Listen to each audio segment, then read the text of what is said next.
Você viu ontem aqui no seu jornal que 31 de outubro era o último dia em que estava em vigor o despejo zero, a proibição de despejos em todo o país. Pois na segunda-feira, o ministro do Supremo Tribunal Federal, Luiz Roberto Barroso, decidiu não atender o pedido dos movimentos sociais de estender a proibição por 6 meses. A decisão do ministro prejudica quase 190 mil famílias, o que corresponde a praticamente 1 milhão de pessoas em todo o Brasil, gente que pode ser despejada a partir de agora. Veja na reportagem de Camila Lima, do Brasil de Fato. Entre março de 2020 e setembro de 2022, mais de 35 mil famílias foram despejadas no país, segundo dados da campanha Despejo Zero. As remoções aconteceram mesmo estando em vigor uma decisão do STF suspendendo despejos durante a pandemia, já que a ADPF em vigor não se estende a todos os casos. Essa ADPF, ela tem alguns marcos, ela não abrange qualquer situação de despejo, por exemplo, uma ocupação que iniciou antes da pandemia, né? Antes de março de 2020, ela não estaria, né, salvaguardada por essa DPF. E a situação pode piorar, já que a regra deixa de valer neste 31 de outubro. Após esse prazo, se não for prorrogado, não for feita uma nova decisão, a expectativa é que os juízes possam, né, executar essas decisões liminares. Então, assim, as que foram suspensas, né, o processo foi suspenso, a decisão foi suspensa, ou mesmo a execução da decisão não aconteceu por conta da ADPF, elas podem vir a acontecer agora, o que significa que são mais famílias sendo despejadas, né, e aí aumentando o déficit habitacional, aumentando muitas vezes o número de população em situação de rua, a demanda habitacional vai aumentando, né?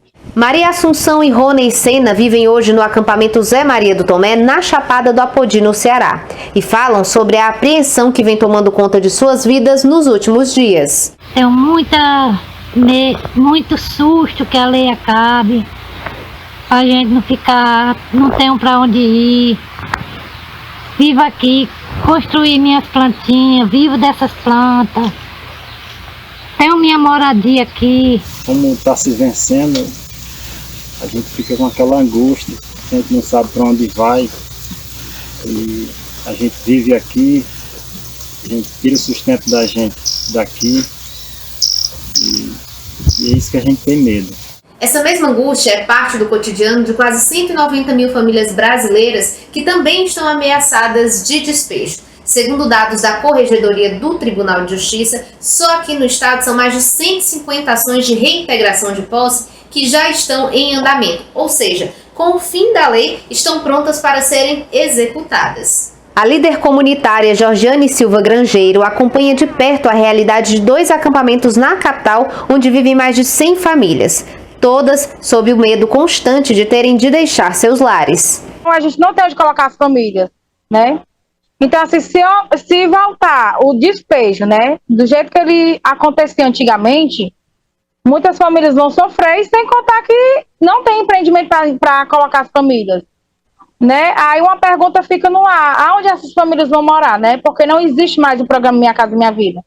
Porque até mesmo foi um programa que acabou, né, não existe mais. Esse outro Minha Casa Verde e Amarelo, não existe empreendimento para ser entregue. E sem contar que as famílias podem sofrer tamanha violência, né?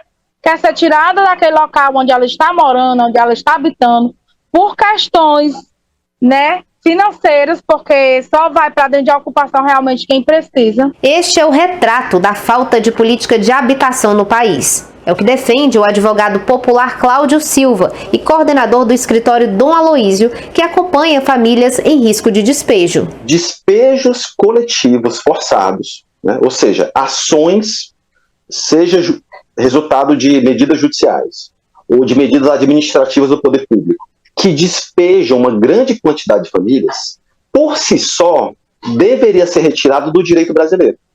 A gente tem que parar de naturalizar os despejos de famílias e de comunidades. Nós temos que pensar isso numa perspectiva da mediação do conflito e do atendimento das famílias por políticas habitacionais. O que a ADPF do Supremo trouxe, fundamental, e que a pandemia escancarou, é o problema da moradia no Brasil. Então, nós precisamos olhar para essa situação não numa perspectiva de remover as pessoas de onde elas estão, mas de atender essas pessoas por políticas sociais.